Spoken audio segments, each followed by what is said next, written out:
Hallelujah, praise the Lord. Hallelujah, praise the Lord. Ang pinakamataas na pagpupuri, pagluluwalhati, pagpapasalamat, pagdadakila at pagsamba ay tanging sa ating pinakamamahal na Panginoong Hesus lamang po. Dobleng paggalang po ang pinapaabot ko sa ating minamahal at ginagalang na pastor, Evangelist Wildy Stada Almeda, the end-time prophet of our loving God, at sa mga ginintuang turo at alaala po ng ating minamahal at ginagalang na assistant pastor, Lina C. Almeda, hindi po natin malilimutan. Binabati ko rin po ang lahat ng beloved Almeda children, in-laws, grandchildren, great-grandchildren, great-great-grandchildren, maging sa lahat po ng ating mga minamahal na mga kapatiran at webcast viewers saan man panig ng mundo at dito rin po sa dako ng Amoranto. Isang magandang gabi po sa inyong lahat, mga minamahal. Tunay po mga minamahal, hallelujah. Sa una't dalangin po ng ating minamahal at ginagalang na pastor at beloved children, nagpapasalamat po ako sa ating pinakamamahal na Panginoong Hesus na ako po ay nakapag-alay ng longer fasting sa dako po ng Olongapo Outreach at tunay po sa ganang akin, hindi ko po kaya ito kung wala po ang panalangin ng ating ginagalang at minamahal na pastor at beloved children. Mga minamahal, tunay po napakabuti ng ating pinakamamahal na Panginoong Hesus. Bago ko po nakilala ang ating pinakamamahal na Panginoong Hesus, lahat po ng bisyo ng kalalakihan, mga minamahal, dati-rati po, isa po kong lasinggero, isa po kong manginginom, isa po kong palahubog, isa po kong gumagamit na ipinagbabawal na gamot, nandiyan din ko at higit po sa lahat yung pagiging barambado ko nung natanggapin ko po ang ating pinakamamahal na Panginoong Hesus.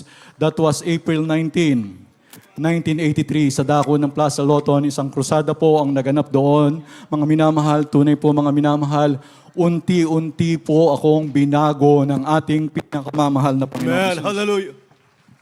Hallelujah, praise the Lord. At mga minamahal, at tunay po na napakabuti ng ating pinakamamahal na Panginoong Hesus. Ang hunang himala po ng ating ng ginawa sa atin ng ating pinakamamahal na Panginoong Hesus. Bagamat ako'y manginginom po noon, nagkaroon po ako ng karamdaman, nagkaroon po ako ng kidney trouble. Ito po yung hirap umihi dahil nakuha ko po ito sa pag-iinom ng alak at nagkaroon din po ako ng fatty infiltration of the liver. Ito po yung may taba na sa aking atay. Mga minamahal, ang una pong himala ng ating pinakamamahal na Panginoong Hesus nang mailehans po ako ng ating minamahal at ginagalang na pastor, Evangelist Wildy Stada Almeda. Mga minamahal, tunay po nagkaroon po ako ng kaginhawaan noon. Mga minamahal, pag uwi ko po ng bahay, diretso po ako sa comfort room. I took my urine for more than 10 minutes. Tunay po mga minamahal, ang daming lumabas na parang asin. At yun po mga minamahal, ang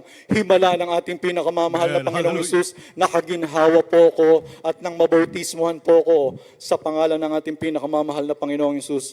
Doon po mga minamahal, kumpletong kagalingan na po nung panahon na yun. Glory to God. Hallelujah, praise the Lord. At mga minamahal, sabi nga nila, paano ipatunayan mo sa amin kung paano ka gumaling? Mga minamahal, nung panahon po na yon, kasagsagan ng krusada, humingi po ako ng trabaho sa ating pinakamamahal na Panginoong Hesus. At mga minamahal, pinagkalooban po ko ng trabaho. Ako po'y napasok sa Otis Elevator Company, isang American company. At bago po mag-umpisa, mga minamahal, sa trabaho, kailangan ikaw ay ma-medical muna. Na-medical po kami, mga minamahal, mula ulo hanggang paa at lumabas po yung resulta. Ang naging resulta po, negative. Kaya tunay po mga minamahal ang ating pinakamamahal na Panginoong Hesus. Nandoon po talaga yung pinakita ko sa sanlibutan, mga minamahal, na ayan, totoo ang gawain ng Jesus Miracle Crusade International Ministry. At dyan po talaga pong naghihimala ang ating pinakamamahal na Panginoong Hesus. At patuloy nga po ko mga minamahal, naglingkod sa ating pinakamamahal na Panginoong Hesus. Totoo po yung pagbibigay mga minamahal.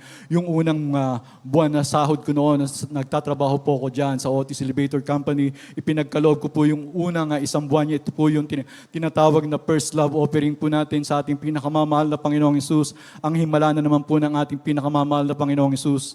Ilang buwan lamang po na regular na po ang inyong lingkod sa trabaho at patuloy pa rin po ako naglingkod sa ating pinakamamahal na Panginoong Hesus. Mga minamahal, sabi ko, mahal na Panginoon, Kung kalooban mo po, mga mahal na Panginoon, na ako po ay makapag-abroad, sana po mga mahal na Panginoon, yung maging smooth po, yung wala po maging problema dahil wala naman po kung sapat na pera pang placement fee. Mga minamahal, nag-apply po ako sa isang agency, nagbigay po ako ng biodata ko. Mga minamahal, sabi ng secretary, after 1 week, bumalik ka. Pagbalik ko po ng 1 week, mga minamahal, sabi po sa akin ng isang engineer, hindi na kita i-interviewin, kumuha ka na ng passport mo, ito na ang magiging kontrata mo. Mga minamahal, tunay po, smooth po ang pinagkaloob ng ating pinakamamahal na Panginoong Hesus at wala pong placement. Lahat ng gastos mo dito, babayaran lahat ng kumpanya. Amen. Kaya mga Lord, thank you, minamahal, Jesus. tunay po na napakabuti ng ating pinakamamahal na Panginoong Hesus at patuloy po ako nagtapat sa ating pinakamamahal na Panginoong Hesus. Kaya nga mga minamahal, nang makapunta po ako sa ibayong dagat, mga minamahal, pinagkaloob ko na naman po yung unang sahod ko, yung pangalawang sahod ko, pinagkaloob ko na naman po sa gawain ng ating pinakamamahal na Panginoong Hesus. Ang ibinalik po ng ating pinakamamahal na Panginoong Hesus, 32 taon akong nagtrabaho sa gitnang silangan at punong-puno po ng pagpapala ng ating pinakamamahal na Amen. Panginoong Glory to Hesus, God. mga minamahal. Glory to Jesus. Bagamat at tunay po mga minamahal, habang ako po ay nagtatrabaho sa gitnang silangan, isang umaga po, pumasok po kami sa trabaho. Nandoon po kami sa isang stoplight, mga minamahal. Meron pong sasakyan na nasa harapan po namin at kami po yung pangalawa. Karakadaka po, isang umaga po yon, mga minamahal, bandang 6:30 po ng umaga. Nabangga po kami sa likod, mga minamahal. Isang sasakyan ng Saudi National ang bumangga sa amin. Ang lakas po ng impact, mga minamahal. Dahil yung nasa harapan po namin, nung lumabas po siya, yung nagmamaneho po doon, mga minamahal, hawak-hawak niya po yung likod niya, napakasakit daw ng likod niya. Yung Saudi na bumangga po sa amin, mga minamahal, yung dalawang Saudi na bumangga sa amin, paglabas po nila, masakit po yung mga dalawang tuhod nila. Doon sa sasakyan na nasa gitna kami po, 3 po kami ron, ni galos, mga minamahal, ni wala po kaming pilay, mga minamahal. Tunay na iningatan po kami ng ating pinakamamahal na Panginoong Hesus. Tunay po na napakabuti ng ating pinakamamahal na Panginoong Hesus. Mga minamahal, pag-uwi ko po rito last March 17, March 19, nagkaroon po ng sunog sa dako ng Makati, ito po sa Coangco Street, mga minamahal. Nabalita po yan sa GMA 7. Tunay po napakabuti ng ating pinakamamahal na Panginoong Hesus. Hallelujah, purihin ang ating pinakamamahal na Panginoong Hesus. Nagkasunog po dyan, mga minamahal. 5 doors apartment po yun, mga minamahal. Yung 4 na pintuan po, mga minamahal. Yan po ay nasunog, mga minamahal. At yung isa po na tinitirahan ng anak ko, hindi po nasunog yun, mga minamahal. Tunay po na dyan po ang pag-iingat ng ating pinakamamahal na Panginoong Hesus.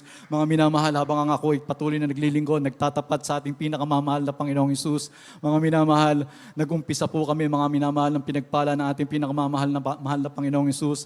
Unang-una po, mga minamahal, nag-umpisa po kami sa ang sasakyan lamang po namin ng mga minamahal ay bisikleta, 2 gulong, at mga minamahal, sundan po yon ng 2 gulong ulit, pero mga motor na po, mga minamahal, tag-iisa na po kami ng aking mga anak. At sabi nga Amen. ng Hallelujah. isang anak ko, sabi niya, nahihirapan ako kung pupunta kami sa palengke at kailangan may isa pa tayong sasakyan. Humingi po kami sa ating pinakamamahal na Panginoong Hesus. Pinagkalooban po kami ng tricycle ng ating pinakamamahal na Panginoong Hesus na ginagamit po sa pamamalengke ng aking mga anak. At ang huli na po, mga minamahal, at yun po, patuloy na nagtatapat sa ating pinakamamahal na Panginoong Hesus. Yung 2 gulong, yung naging 3 gulong, mga minamahal, ngayon po, 4 na gulong na po ang pinagkaloob ng ating pinakamamahal na Panginoong Hesus. Kaya para Glory to God. po sa Hallelujah. mga baguhan, mga minamahal, magpatuloy lamang po kayo, mga minamahal. Tunay po na napakabuti ng ating pinakamamahal na Panginoong Hesus dito sa gawain ng Jesus Miracle Crusade International Ministry, dahil po merong tao ng Diyos, may propeta ng Diyos na nanalangin po sa ating lahat upang tayo ay magmana ng buhay na walang hanggan. Hanggang That's dito na right. lamang po, mga minamahal, ang pinakamataas na pagpupuri, pagluluwalhati, pagpapasalamat, pagdadakila at pagsamba ay tanging sa ating pinakamamahal na Panginoong Hesus lamang po.